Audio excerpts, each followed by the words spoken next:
নদিয়ার কৃষ্ণনগরের ছাত্রী ঈশিতা মল্লিকের খুনে মূল অভিযুক্ত দেশরাজ সিংকে ঘটনার পুনর্নির্মাণ করার জন্য নিয়ে আসা হলো ঈশিতার বাড়িতে। কড়া পুলিশি প্রহরায় ম্যাজিস্ট্রেটের উপস্থিতিতে এদিন গোটা ঘটনার পুনর্নির্মাণ করা হয়। দেশরাজকে নিয়ে আসার খবর চাউর হতেই ছাত্রীর বাড়ির সামনে ভিড় জমায় অসংখ্য মানুষজন। গোটা ঘটনার পুনর্নির্মাণ করানোর পর ফের কড়া পুলিশে প্রহরায় দেশরাজকে নিয়ে যাওয়া হয় কৃষ্ণনগর কোতোয়ালি থানায়।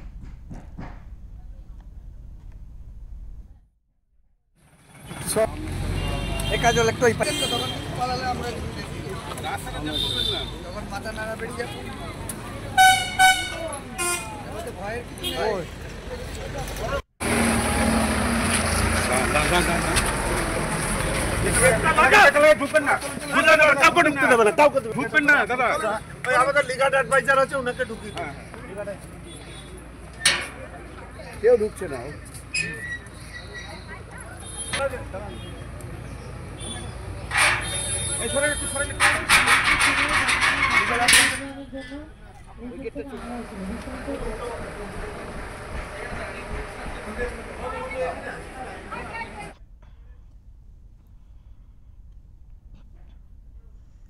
এই মুহূর্তে আমাদের সঙ্গে রয়েছে আমাদের প্রতিনিধি নিলয় ভট্টাচার্য। নিলয়, তোমার থেকে জানতে চাইবো যে কৃষ্ণনগরের ছাত্রীর খুনের ঘটনায় অভিযুক্তকে পুনর্নির্মাণের জন্য তার বাড়িতে আনা হয়েছিল, এর আপডেট তোমার থেকে জানতে চাইবো।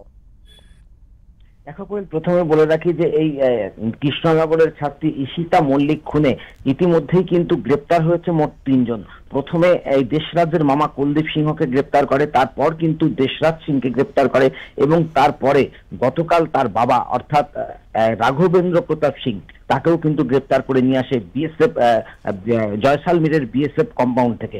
অর্থাৎ এই নিয়ে গ্রেপ্তারের সংখ্যা মোট ৩ জন এবং স্বাভাবিকভাবেই পুলিশের যে তদন্তের গতি প্রকৃতি সেটা কিন্তু স্বাভাবিকভাবেই অনেকটাই এগিয়েছে বা এগোচ্ছে, সেটা কিন্তু বলাই যায়। এবং স্বাভাবিকভাবে আজ দেশরাজ সিং অর্থাৎ এই ঈশিতা খুনে যে মূল অভিযুক্ত তাকে কিন্তু পুনর্নির্মাণ করার জন্য নিয়ে আসা হয়েছিল বেলা ১২টা নাগাদ। অর্থাৎ বেলা ১২টা নাগাদ যখন এই কৃষ্ণনগর উইমেন্স কলেজের সামনে অর্থাৎ মানিকপাড়া এই ঈশিতা মল্লিকের বাড়িতে যখন তাকে আনা হয়, এই দেশরাজ সিংকে দেখবার জন্য কিন্তু অসংখ্য মানুষ ভিড় জমিয়েছিল ঈশিতাদের বাড়ির সম্মুখে।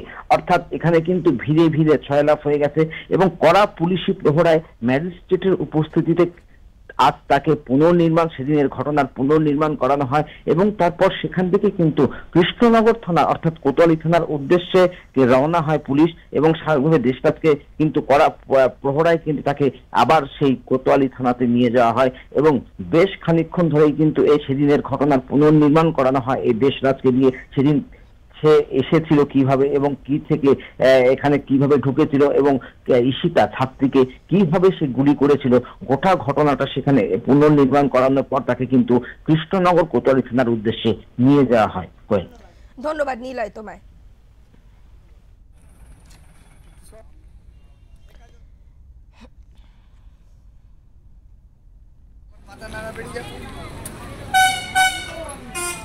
ভয়ের